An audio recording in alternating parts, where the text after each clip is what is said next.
made it to Hong Kong, from Miami to Chicago, Chicago to Hong Kong, 15-hour final flight, flew by. I'm so excited to be here, and I can't wait for the conference. And I'm going to the morning in the markets tomorrow, so gonna, check out some fish immediately. On behalf of SeaWeb, it is my distinct pleasure to welcome you this morning to the 10th International Seafood Summit here in the vibrant city of Hong Kong, and the first time, and certainly not the last, in Asia.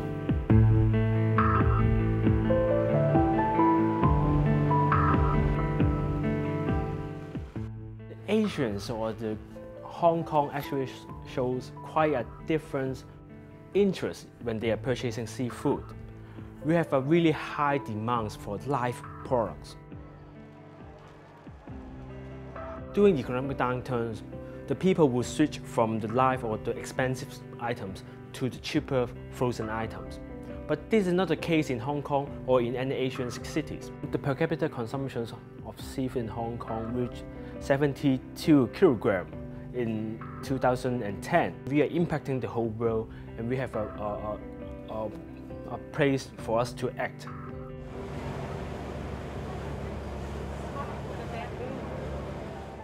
And then we had lunch on the jumbo floating restaurant and family-style meal, and out of the 6 or 7 seafood options that we had, about 4 of them were farmed, I think.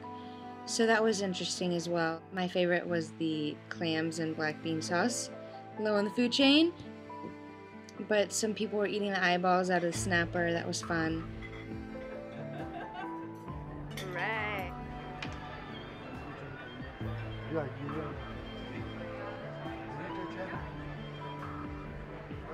I think it's super important that the Seafood Summit is in Asia for the first time.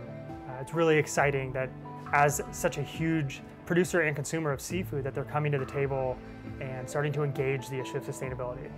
Whichever way you look at it, whether it's in terms of the growth in demand that we're going to see or the source of supply, Asia is where the action is.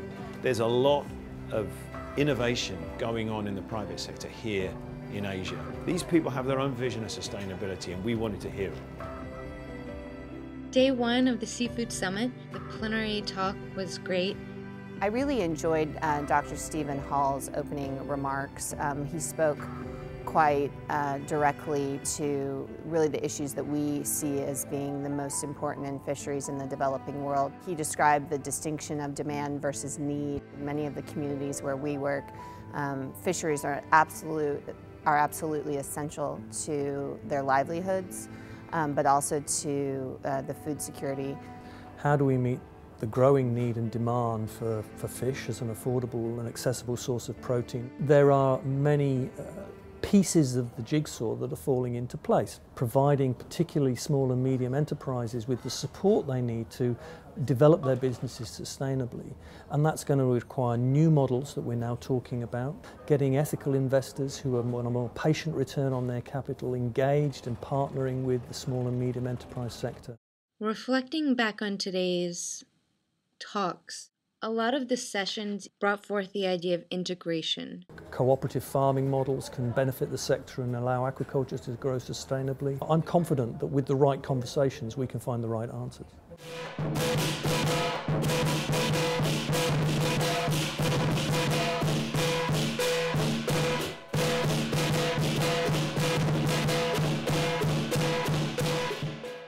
Here at the summit, the thing that I'm most excited to hear about is the participation from the various Asian delegations that have come and their perception on sustainability, where we are now and where we need to go. My great-grandfather started farming 120 years ago, and we intend to continue to farm in those places. Sustainability is critical to our success. Now it's become something that you can actually market. It gives us some opportunities that we probably always had as we compare ourselves to other fisheries or other types of aquaculture.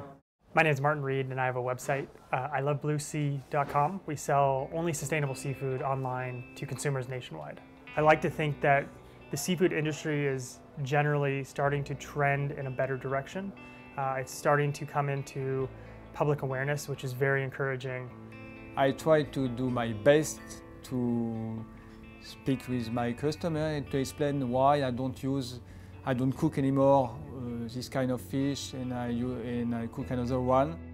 Day after day, I saw that the customer wanted to eat more and more fishes, so I was thinking, why they want more fishes, and how we can do, because there is fish, but more population and not any more fishes. So it's a reason why I was thinking we have to be careful about it. And finally, at the Innovation Awards at the end of the day, Google said it wants its employees to be the healthiest on the planet in the years to come. One of the most important things will be we need to realize that the marine resources is really finite. We cannot keep on harvesting our marine resources. Not all the answers are emerging, but the first issue and order of the day is getting the right people in the room to think about the issues.